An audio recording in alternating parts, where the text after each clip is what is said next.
I'm happy that you are here. Today, we are going to do things a little bit different. I'm going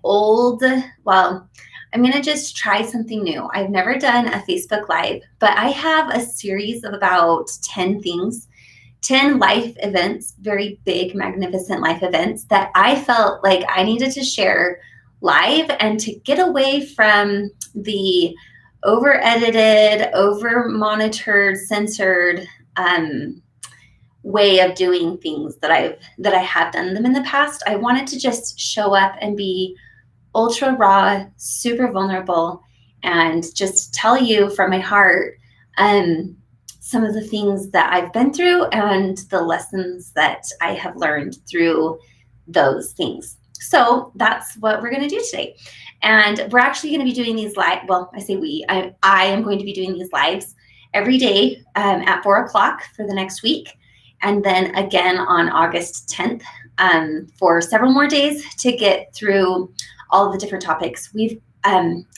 So just to kind of give a real fast history. I am not I'm not a therapist. I'm not a psychologist or psychiatrist. I have just gone through an enormous amount of real life tragedies, trials, traumas. And I really just wanted to share with you everything that I've learned through it and how I was able to pull through it and live a life that I actually love. So anyway, it all started 14 years ago when my oldest son passed away in a tragic accident. Followed that was 2 failed businesses, $100,000 of debt, a foreclosed home, and then divorce from my children's father. I was single for 5 years. In those 5 years, my car was stolen. I was raped. I remarried a pathological lying narcissist. He kicked me out of my house. I fled in my basement, and 3 weeks later, I found myself in jail in London, only to come home, meet the man of my dreams, marry him, and have him bankrupt me 2 years later.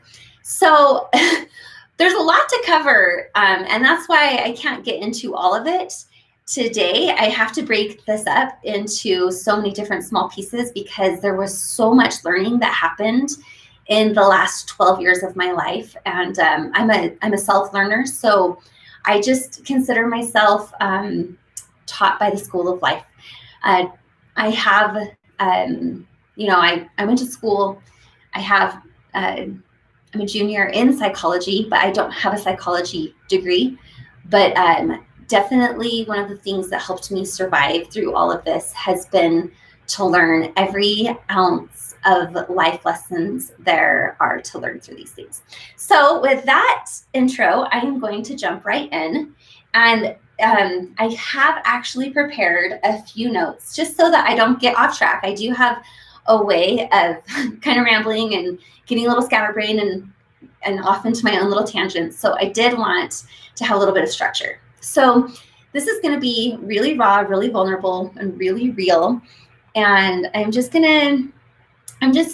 like it's important to tell you the details of these experiences so that if you're going through something that's similar, you can feel like I'm relatable. If you know somebody who's gone through something similar, you can understand what their experience is like without necessarily having to go through it.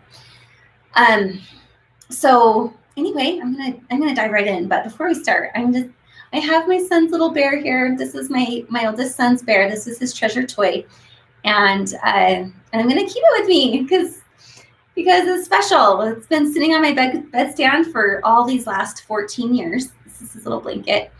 And he would have turned 16 on June 26th. So he's a special part of my life. So without further ado, I'm going to take this off because I'm not cold anymore. Go figure. I'm cold in my house and it's almost August. It's because we like to keep it cold in here. Okay. So I had my oldest son when I was 21 years old, and his name is James. And he was the absolute love of my life. I did not know that love existed until the day I laid eyes on him. And when I saw him for the first time, I just fell head over heels, smitten in love with this baby. And I literally created my identity around being his mom. I lost myself in him. I was no longer Michelle. I became James's mom. I became the mom to the cutest child in the world, in my opinion. I became the child to the curly-haired, blue-eyed baby. And I lost myself in that.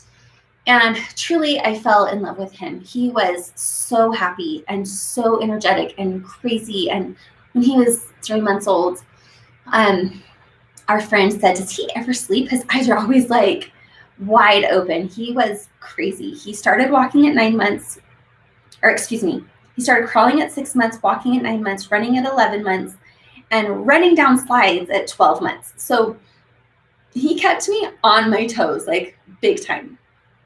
And I found out I was pregnant 6 months after James was born. So I found out that I was going to have 2 babies 15 months apart. And I was like, no, I don't want babies 2 months or 15 months apart.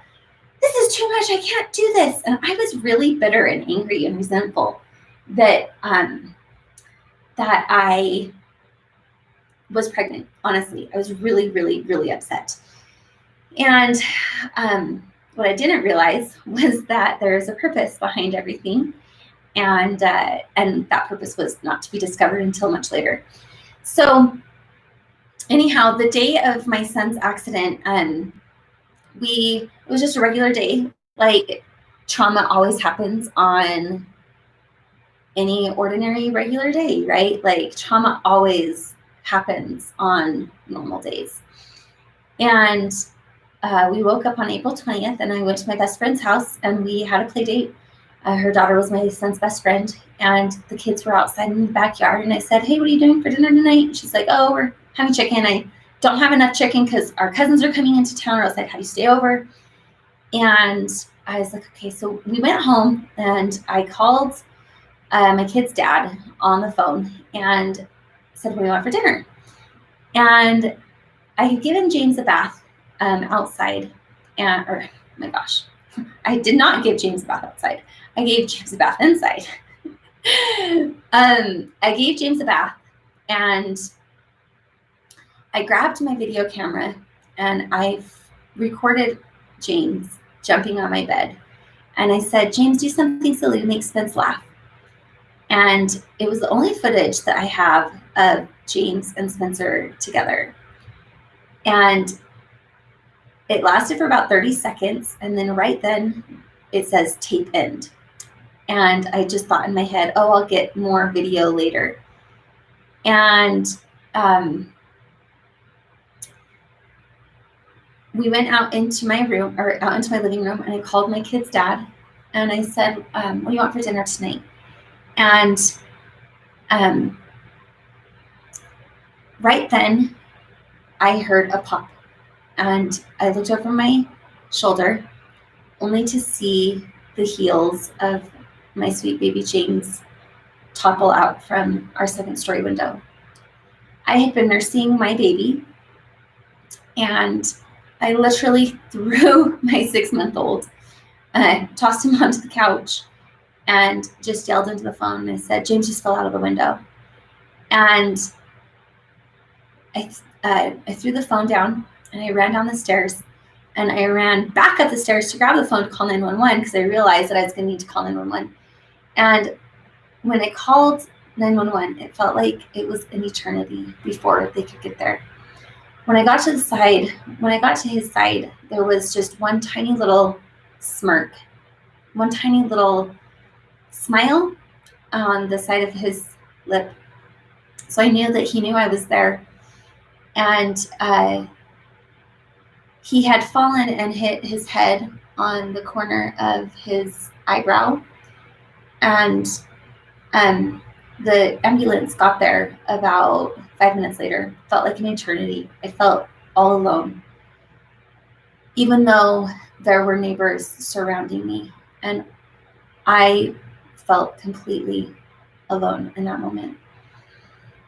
A called my kid's dad, and I told him to meet us at the hospital, and that we were going to be going by ambulance.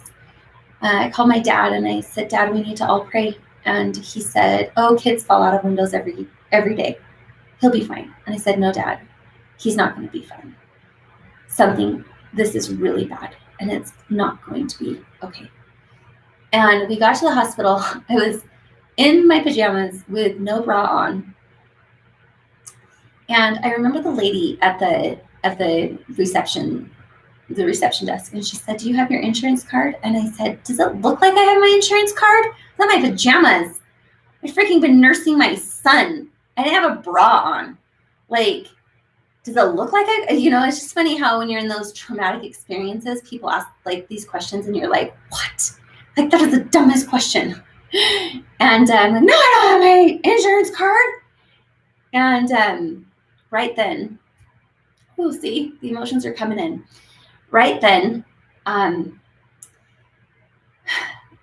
like a movie scene, the doors fly open, and there's doctors and nurses, and they're all just running to the bedside of this bed that was being wheeled in. And it was my son who was being wheeled in. And I knew that the situation was grave. I knew that it was not good. And they wouldn't let me be with him, which was probably the hardest thing. Like, I never held him after he fell, because I knew like not to break him up, because I don't want to like make back injuries worse. But when they wheeled him in, they took us upstairs and they put us in this cold room. I just remember being in this like cold, dark, it was bright, but we turned off the lights because I was so overstimulated. And I remember just stumbling down the hall and going into the bathroom, sitting on the toilet, like needing to go somewhere, but not having anywhere to go. And just sitting on the toilet and begging for God, wanting to beg God to let him live. But for some reason, I couldn't bring myself to even ask for God to let him live. I just knew that it was his time. And so everything inside of me wished that I could ask him to live, but I couldn't actually utter those words. Sorry, not sorry. It's not like the easiest thing to talk about. Anyway, and we ended up getting to go to his side for just a split moment, just for maybe 2 minutes. They had done surgery after surgery after surgery, and the doctor came to us and said, we need to remove part of his skull, have his skull to create space, because his brain is swelling, and if we don't, then he's going to be brain damage. Like, we have to do this. And I said, okay. So after he did that,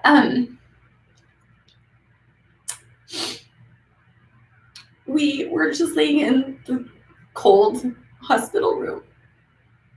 And I remember actually before that, a lady like preparing us if he died. And I was like, why is she talking about death? Like, why is she talking about grief?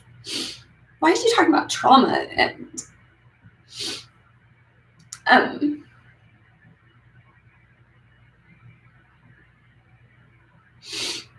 we were laying in the cold room, and the lights were off because I was so overstimulated, and I just needed to like check out for a minute. And I remember the doctor came and knocked on the door, and the door creaked open. Just moments before the doctor came to the door, my kid's dad, Joe, said to me, we need to let him go.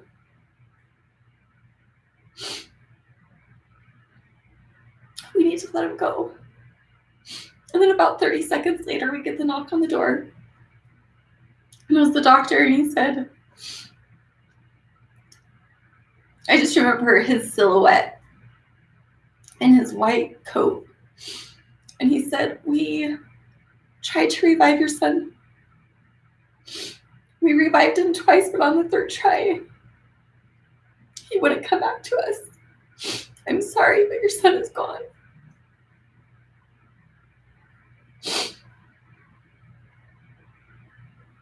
And just like that, my life was over. Everything that I ever knew about life, everything I ever believed, every prayer, every amount of faith, every bit of belief in God and his love for me just shattered. It was like I had been this beautiful chandelier, and just in a moment it fell 20 stories and just shattered. And then what once was not any longer resembled at all. And no matter how hard you would try, you couldn't put that chandelier back together.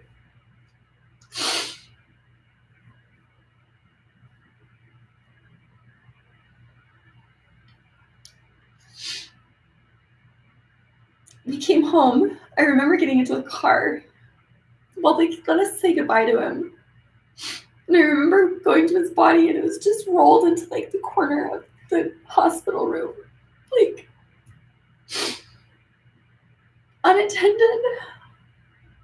I just remember thinking, like, that's not my son. He's not here. My son's not here.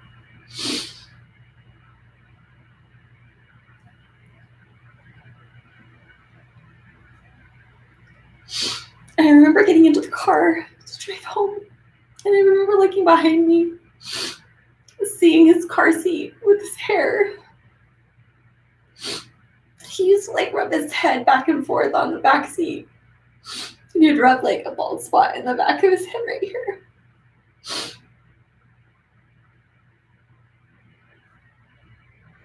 I remember just sobbing. But he would never be in his car seat ever again.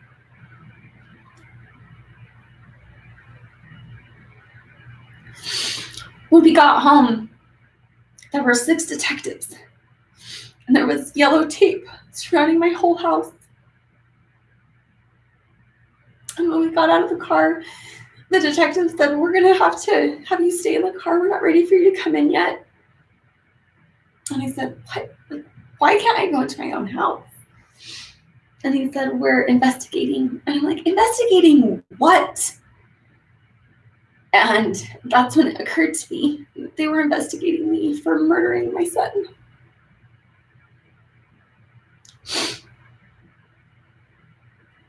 I guess that's protocol. They have to do it for anybody who dies under 18.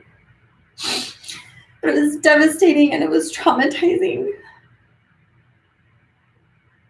to think that somebody would think that I could do that.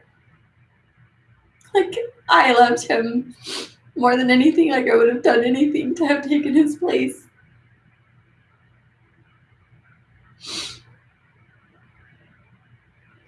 They ended up questioning. I remember walking up the stairs when they finally let me in, and I saw his picture at the top of our stairs. And I just fell to the floor. I just said, my son, where did you go?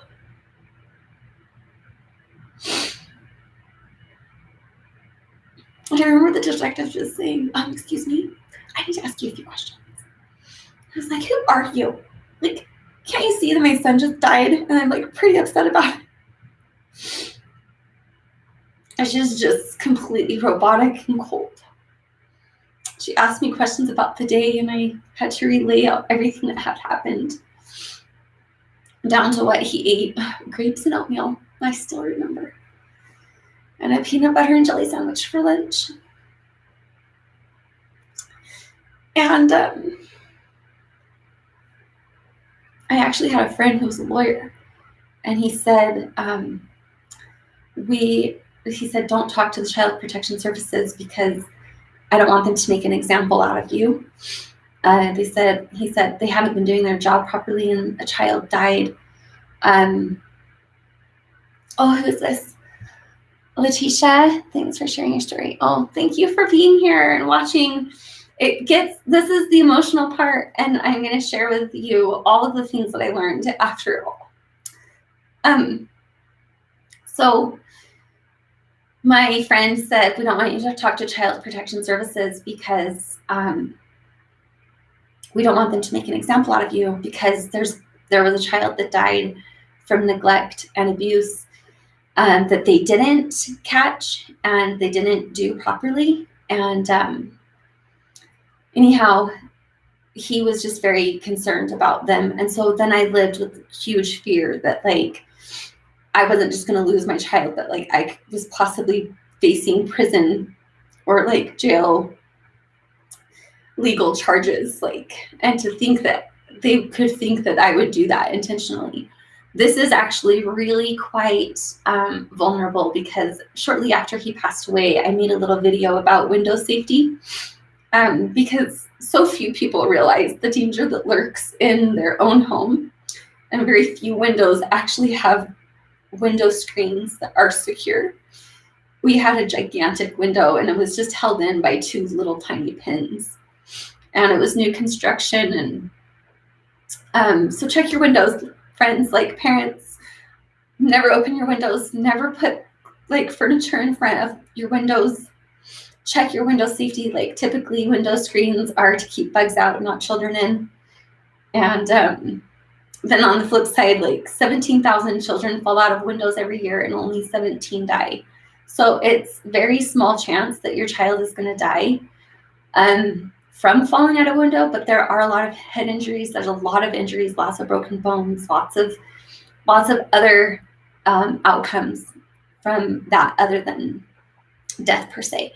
So anyway, long story short, not really short, but they were able to, luckily, they questioned me 3 times, and eventually they determined that it was strictly an accident, and that there was no neglect, and that there was no intentional harm.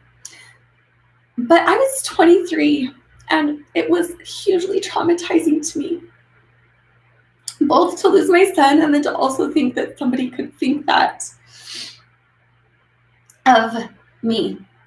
And it really just set a whole hell of a life in motion from that moment. Because in that moment, my brain got rewired and my neural pathways were broken and trauma just settled in. Okay, hold on, I just got another one here. Lovely soul. You're a great and beautiful soul. I'm so very sorry for your loss, and baby boy. Oh, thank you. That means so much. He is with me forever, just in the different dimensions. I too have lost a son. God bless you. Like every person who has lost a child, like my heart, it's an immediate love. Like we're like this, because it's one of those things where if you've not been through it, it's hard to understand. So I always cherish when people can understand my heart. And I do know that he's always with me. So ladies, keep watching, because I'm going to go through a series of stories that are going to tell you and show you the experiences that I've had with my son and how he has actually participated in my life in really beautiful and strong and powerful ways. That is a huge testament to me, that I know that, but right when it happens, this is the problem, is I think right when those tragedies and traumas strike, it's hard to see the long term, but over time, well, I'll get there. I'm getting there. Okay. So see, I get sidetracked. I get all over the place, but so it was this gigantic implosion, and I related it to like I was a star. I was this bright, shining star that was full of life and love and giving and service. And then overnight, in a second, I just like imploded on myself. And I think about, like black holes and their like characteristics, and as they suck you dry, nobody wants to get close to them because they will kill you. Like, no, they're dangerous. They're vortexes. Nothing escapes them. And it was like, that's what I became energetically, was I became literally just a suck, and I just sucked the life out of everyone. And I had no light to give. I was just dark. It was like the lights went off. And this is so normal for trauma survivors. And so many people don't know how to turn the light back on, which is what I had to learn how to do over the course of a decade. So now that I've shared with you guys the journey of the implosion of and the death of my son, I am now going to share with you the things that I learned and the biggest takeaways from this lesson and this experience in my life. So I realized that there's two stages of grief. There is survival grief, and then there's transformational grief. Survival grief is literally like you just want to make sure you wake up in the morning. You do everything you can just to stay alive. You don't worry about anything else except for like breathing another moment and getting through another day and putting food in your mouth and not doing anything other than just sustaining life. And then there is transformational grief. And this is not usually something that people get to for quite a while. Like, at least for me, I was in survival grief for 5 years. And finally, on my son's 5-year death anniversary, I made a promise to him, and I said, I don't know how I'm going to get happy again, but I'm going to figure it out, and I'm not going to stop until I figure it out. And that was the journey that started me down transformational grief. And I kind of say that survival grief is when you're like I said, you're just surviving, you're just waking up, you're just focusing on what you need to do to like get through another day. And survival grief is when your grief is doing you. Transformational grief is when you start doing your grief. When you start controlling your grief instead of letting your grief control you. When you start choosing when you grieve, when you start choosing how you grieve, when you start doing something positive with your grief, when you start letting your grief change you for the better, when you start allowing it to work for you instead of against you. Like, survival grief for me was that my grief was just happening to me, and transformation grief was me happening to my grief. And I realized that you can't get through grief. You can't even get to grief until you take care of the trauma.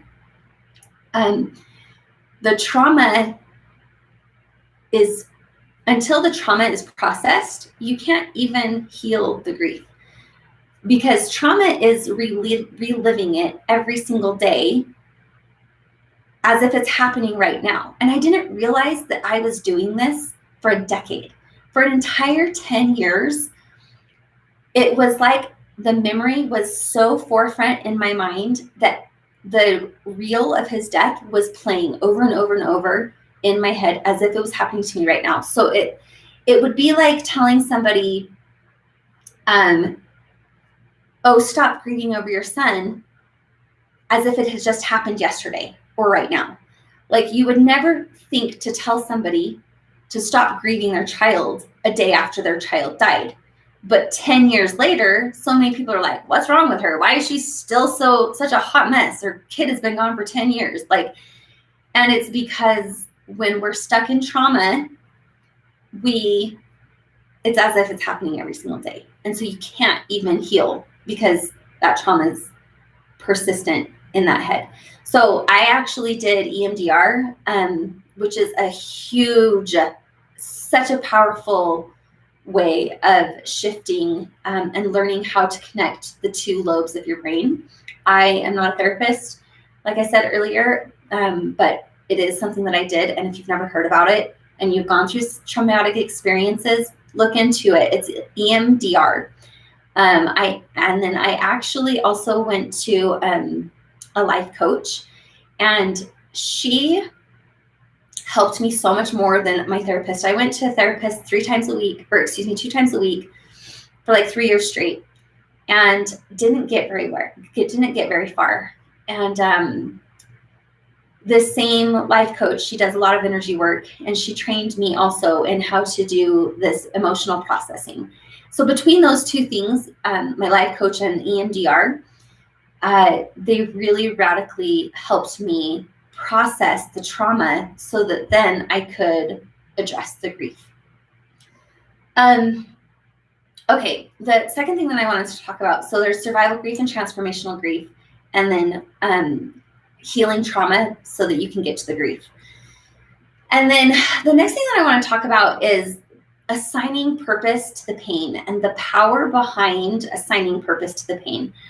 Viktor Frankl, he was a concentration camp survivor, and I read his book, and it was life-changing for me.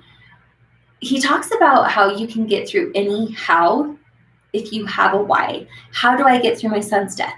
If you have a why, then you can get through anything. If I could say, how am I supposed to get through my son's death? And I can say, I need to get through my son's death so that I can do a YouTube video someday and share what I learned and help somebody. Then because I have that why, I can get through any how.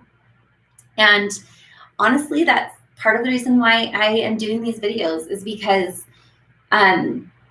I truly am a firm believer that if we can help one, then for every person that we can help from our own life and our own experiences, the more the pain is worth it. It doesn't take the pain away, but it makes the pain feel purposeful. And where there's purpose, there is peace. And so it's like, if I could help one person or two people, for me, I need to help thousands of people, because the pain was so massive that to offset that massive amount of pain, I need to be able to help thousands of people, so that, like, the pain is here and the purpose, and it can meet right there in the middle someday by serving others who have gone through traumatic and difficult trials and tragedies. So assign purpose to the pain. One time I was working at a doctor's office, and this lady, she says to me, "Why do bad things happen to good people?" And my immediate response, and I think that God gave this response to me, was so that good things can happen to the world. And I truly believe that bad things happen to good people so that good things can happen to the world. You look at all of the charities and all of the good things, it's almost always rooted in some trial or tragedy or trauma, and they've turned it around and they're doing something good with it. Okay. So another thing that I wanted to talk about was there's no time limit to grief and to trauma. And so often we feel guilty for feeling like we're taking too long. It's kind of society who has this time frame for us that, it should take a year, or it, definitely not longer than 2 years. How dare you talk about this 10 years later? You're making us feel uncomfortable that you're talking about your son dying. And it's because it's an uncomfortable topic. It's an uncomfortable thing to talk about children dying. But there is no time limit to grief. And in fact, I've realized it's been 14 years for me, and I can still feel the pain today as if it had happened yesterday. And people used to tell me it never goes away. And that would bother me, because I was like, I don't know how I can live with this kind of pain for the rest of forever. There's no way that I can live with this pain forever. And then there was other people who were like, time heals all wounds. And you're like, time doesn't heal anything. Nothing's going to make this feel better until my son comes back, or until I die and I see him again. And so it was like this double-edged sword. There was no good answer of it doesn't ever get better yet. Yet I can't imagine it getting better. And I finally related it to going to the gym and exercising and working out and lifting weights. And, I remember the first time I went to the gym, and I started lifting weights, and I was deadlifting, lifting the weight of my dead son. And I was deadlifting, and my lifting partner loaded the weight with 400 pounds for him to lift. And just to be funny, I went over and I like tried to lift it, and I was like, yeah, that thing's not budging. And I finally realized that grief is a lot like deadlifting, that you put the weight on and you try to lift it and you can't lift it. You're not capable of lifting it. You never tried to lift it before. You're not strong enough. But if you keep going to it every single day and you lift it every day consistently, and if not the entire weight, like you're adding weight on and you're working into it, you're growing into it, eventually you will be able to lift the weight, not because the weight has changed, but because your ability to lift it has changed. And that is the way I describe grief, that it never gets easy. Your grief never goes away, but your ability to lift it increases so that you can lift it and it's not as heavy and is not as difficult and hard to lift. Okay. Another thing that I wanted to talk about was there is no right or wrong way to handle grief and trauma. This was a hard one for me because so many like family and friends meaning well, they would say like, oh, so-and-so is doing so good. They're grieving the loss of their husband so good. And she's doing this and this and this. And you're like, so am I doing bad? Like, and people would always compare how other people were grieving. And I felt guilty. And then I had grief guilt. I literally had grief guilt, like taking a huge pain of grief and compounding it with guilt about how I was dealing with it. So it was massively, massively destructive when other people would compare how somebody else was grieving, or when I would compare how I was grieving compared to somebody else. The truth is, like, you just do the best you can.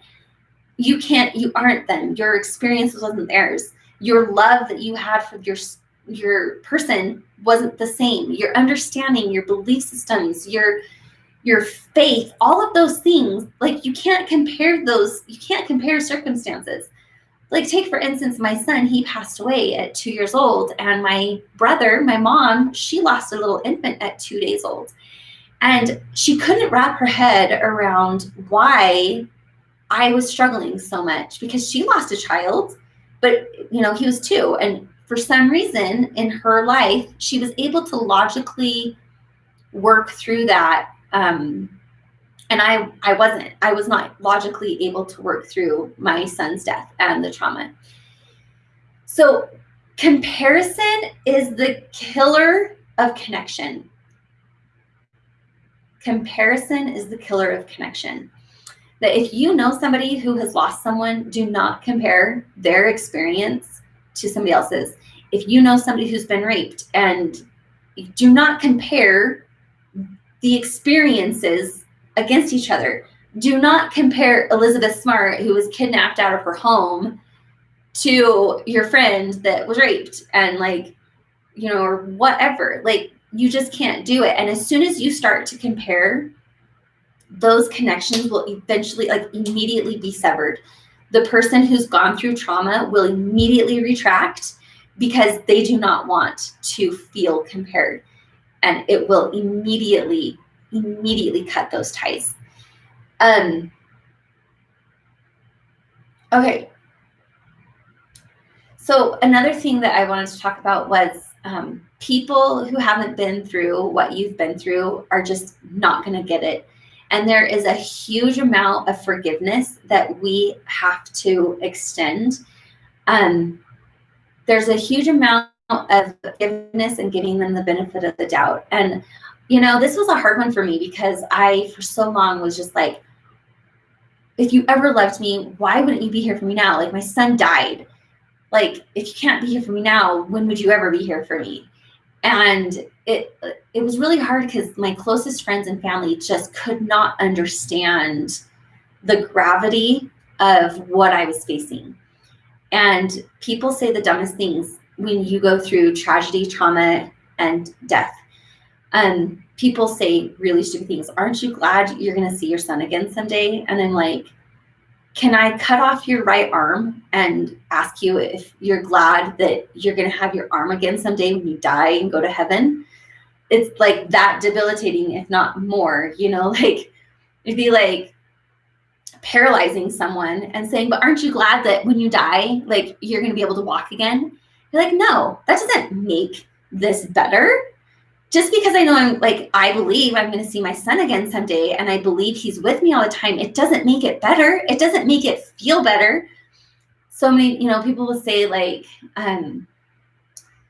he was too good for this earth. And you're just like, those, they're empty. They're empty. And really the best thing that you can say, or to somebody that you love who is going through trauma, trials, tragedies, and death, is if you need to cry, I will be here to listen. And then you just shut up and listen. That's all you can say.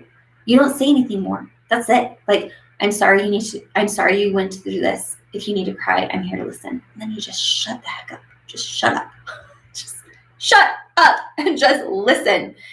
Because trust me, there is nothing that you can say as a friend or family member that's going to make that experience feel better. The only thing that makes it feel better is to give a safe space, to allow that person to process and to vent and go through those experiences. So, if you are the one who is going through the trial or tragedy, express that to your friends and family, and then just say, it's not helpful when you say these things.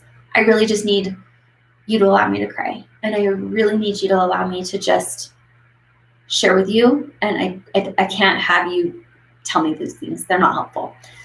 I feel like it's our job, people who've gone through massive trials, traumas, tragedies, to educate, because the truth is it's not by nature.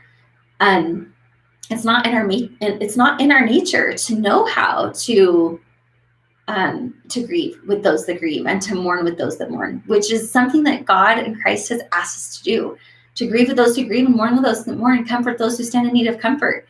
And yet it's something that by nature, most people are really bad at. So it's my mission in life is to teach people how to do that. Okay. So you just have to forgive those people for saying stupid things, and you have to give them the benefit of the doubt. I know that when I was a senior in high school and one of my best friends lost her brother, like I didn't know what to say. And the truth is, like, people who've lost children, or specifically children, we want to talk about it. We want to talk about them. We want to be able to say their name. We want to be able to say like how much we love them and miss them, and give people, share our stories with people. Most people find this therapeutic because you just want to be able to speak their name. James. I love saying my son's name. Sometimes when I drive by the cemetery, I'll just be like, hey, James. And I'll just like call out for him, like, hey, bud, what's going on? Love you, James.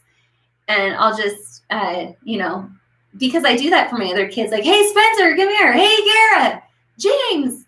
Sometimes I'll just call his name out just to hear his name in the air.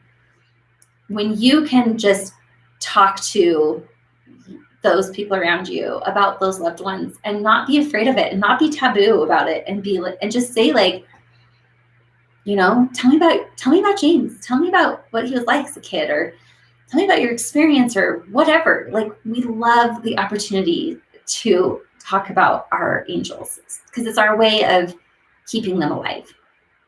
Okay. I've talked about grief shame, and I'm going to go back to this because feeling guilty about grief is like taking a huge weight and then adding another weight on top of it. And it's like grief is already maxing you out. I have a lot of symbolism with like exercising, working out. I have found a lot of like strength in physical training and lifting weights, just so that I can feel like the emotional weight that I'm lifting, the physical weight that I'm lifting matches the emotional weight that I'm lifting. And it's like when you're already maxed out lifting weight and then you try to add 10 pounds isn't a lot of weight. But if you're already maxed out, and you add 10 pounds onto that weight, then it's going to crush you, and it's going to, you won't be able to lift it anymore because you're already maxed out. And that's how grief is it's already maxed you out, and then you add the guilt on there. And I remember for so many years, I just thought over and over and over, like, I feel so stupid for this hurting so bad still. I feel so stupid. Like, I feel like I should be over this by now. I feel like, you know, and I would beat myself up, and I would feel literally ashamed or embarrassed that, like, I was still crying over my son's death on his death anniversary 14 years later, because the pain doesn't go away. Sometimes you can lift it, but other times it just hits you like 1,000 bricks. And so when I finally discovered this, and I would try to push my pain away and my guilt, like my guilt would try to convince me to not acknowledge the pain and to just resist it and just to like pretend it wasn't there, to just, and what I realized was that what we resist persists. What we resist persists. And it's like when a child gets a little boo-boo and they come up to you and they're like, I bumped my knee, and all they want is a kiss, and you say, oh, stop it, get over it, you're overreacting. Then what do? Like their reaction gets bigger and stronger, and they're like, but I bumped my knee. And all they needed was a little bit of love and reassurance that that you were there to nurture them. And when we go through emotional trauma like this and we feel it and we don't acknowledge it, it's like the parent is saying, go away, get over it, stop complaining. When reality is, we just need to kiss the boo-boo better. We just need to nurture it, and we just need to love it, and we just need to show that we are there. And the thing is as adults, we have to do that for ourselves. We can't rely on anybody else to give us that reassurance and that nurturing. And as soon as we can actually reassure ourselves and nurture ourselves and see the pain that we're going through and say, I see you, I love you, and it's okay that you feel this way, and you give yourself that love and that acceptance and that nurturing, your pain can then move through you so much faster than if you were to resist this. I finally learned this on my son's death anniversary, on his 13th death anniversary. It was last year. And I tried to find something that would make me happy, that I might enjoy doing with him on that day. And I love to snowboard. And so we went snowboarding, and I turned on like my normal snowboard list, like playlist. And I was listening to all these like songs that were like all my regular happy-go-lucky, like pump up songs or whatever. And inside of me, I was just like breaking down, and I was just wanting to cry my eyes out. And I was like, why am I trying to have fun on this awful, wretched day? And then I realized I just need to honor that I feel sad right now. And this is a hard day for me. And I turned on my son's, I have a death playlist on Spotify. All of my songs of like grief and all of the like breakup songs that sound like death songs. And I listened to those songs, and immediately I had this peace come over my body. Up until that point, I was having massive anxiety and depression and fear. And I was just like, like, I can't handle this day. And then as soon as I turned on the music that matched my emotional state, I was able to smile. I was crying and smiling at the same time as I was going down the hills. And it was this like joining of grief and joy. And I am actually writing a children's book about when your best friend grief meets your best friend joy, and they can be friends together, then your new best friend is peace.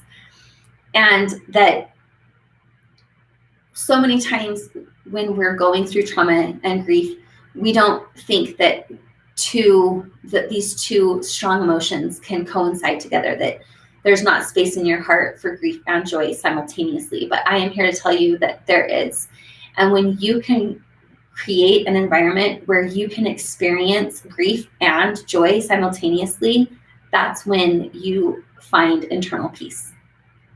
Okay, so if you're still grieving and it's been 20, 30, 40, I don't care how long, years, just remember that it's okay.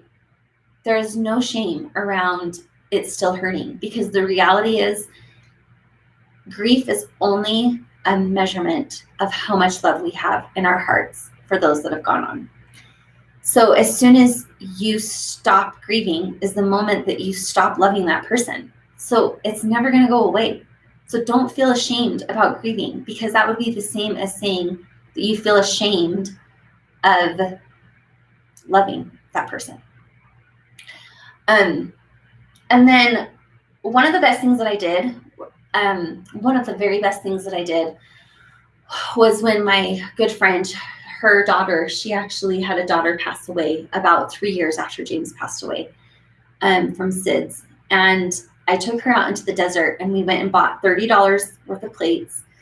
And we hucked these plates at a big, gigantic rock. And we hucked these plates and just heard these plates just shatter. And the resonance, the vibrational resonance from these plates matched the internal shattering that you feel. And it's like it releases that physical vibration and resonance. I don't know what the technical term is here, but when you hear that, it's like it pulls it out of your body. And it was so therapeutic. And we just hugged these plates. I hate this. This is the worst thing ever. This is so stupid. I miss you, James. And we just hugged these plates and just, and it was so therapeutic to get that feeling of being shattered out of our bodies and into the world. It was a transference of energy. It was so healing. So if you are going through super tragedy, trials, traumas, grief, go shatter some plates. It's amazing. And then another thing that I wanted to share was self-esteem. My self-esteem was hardcore rocked when my son died, because I had built my self-esteem around being James's mom, being the mom to the cutest boy in the world, being a mom, and I built my self-esteem on that. And at any moment, if your self-esteem is built on something that is changeable, then you will have a identity crisis when that thing changes. So I had a huge, massive identity crisis when James died, because I then no longer was James's mom. Yes, I'm his mom, but nobody could tell that by walking down the aisle at the store anymore. And this is for everybody. Like, if you put your self-esteem in anything that's changeable, that thing can change, and then your self-esteem and your self-identity is gone. It's wiped clean. So to give you an example of this, like my cousin, he spent $500,000 on his dental program to become a dentist, dental school. And the day he graduated from dental school, he ripped off his right thumb. And he had his identity wrapped up in being a dentist. And the thing is, like, if we have our identity wrapped up in what we do instead of in who we are and who made us, who we are and whose we are, then life circumstances can change in an instant. If you're a photographer and you go blind, you're no longer a photographer. If you're a mom and your child dies, you're still a mom, don't get me wrong, but you're no longer a mom to the living child. If you are once wealthy and do fine financially, and then the economy crashes and you lose everything and you're no longer wealthy, like, where's your self-esteem built? And if you're a chef and your hands get cut off, you're no longer a chef. So our self-esteem has to be built in whose we are, in knowing that we are first and foremost a child of God. And if our self-esteem is based on that, then whatever it is that we go through, then our identity is not going to be rocked in that way. Okay, and then I'm almost getting to the end of this. This is getting long. Thanks for sticking in there with me. So I'm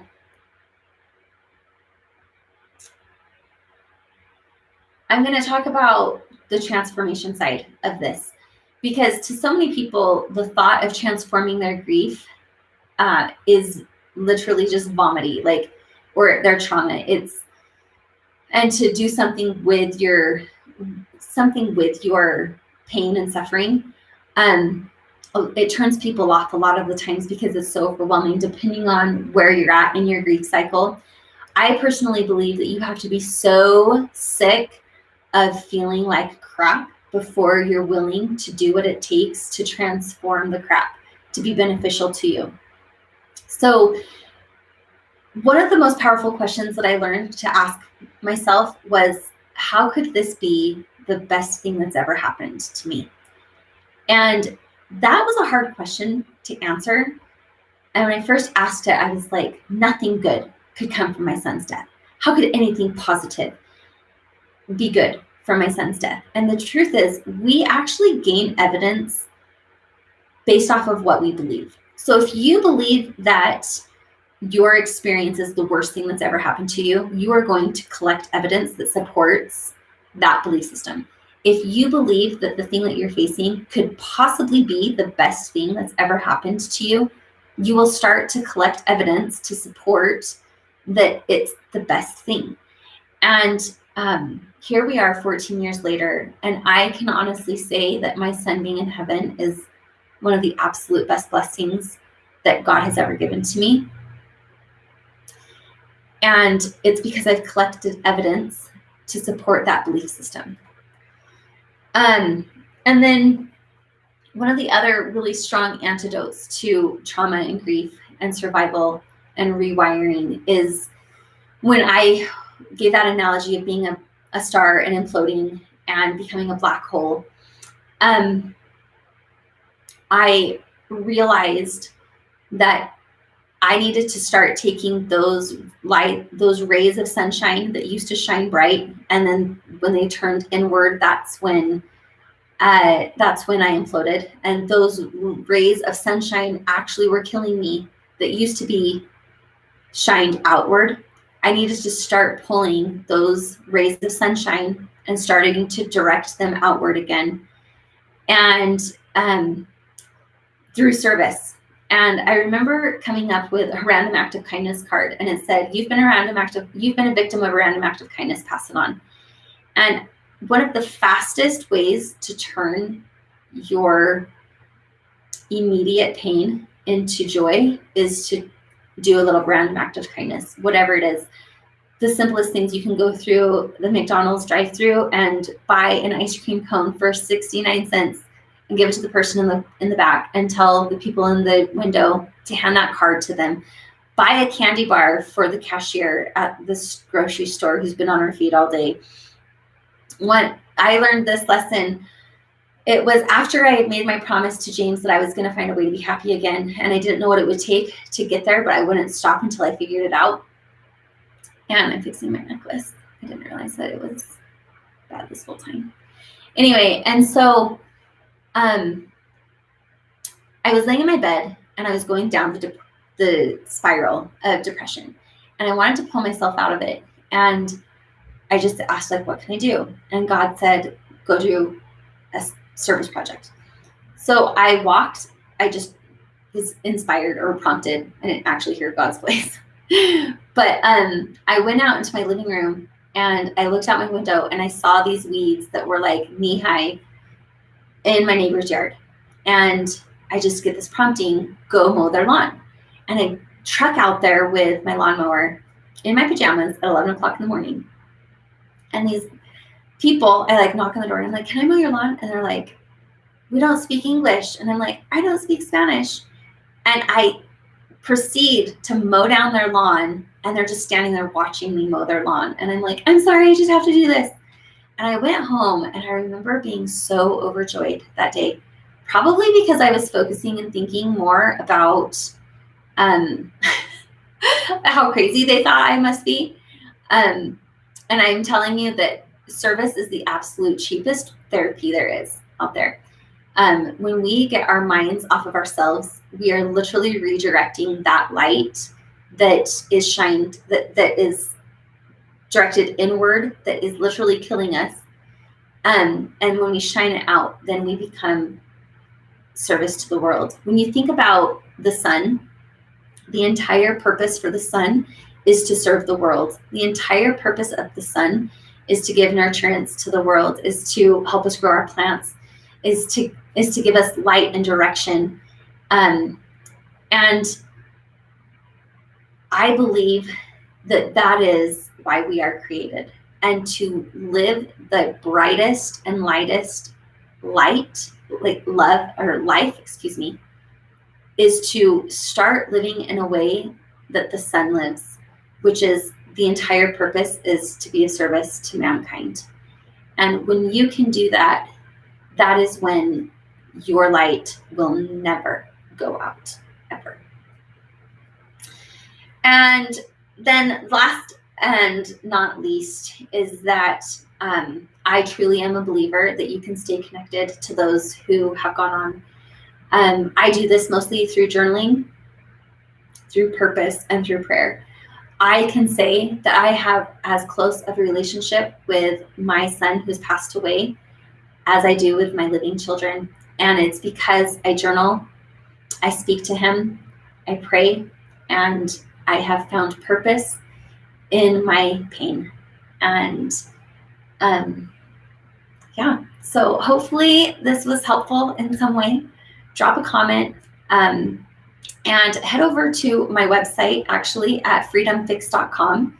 I have a little audio training that I have put together, and I want to give it to those who are interested. And I'm also going to then be adding you to our email list for when my book comes out. I will be writing actually several books, but my first book is going to be on freedom and how to create internal freedom when life circumstances lock you down. And join us tomorrow for our next live. And I'm going to just tell you real quick what that live is going to be about. So tomorrow at 4,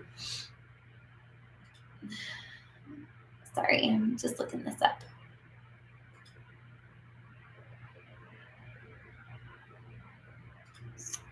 Same time, same place.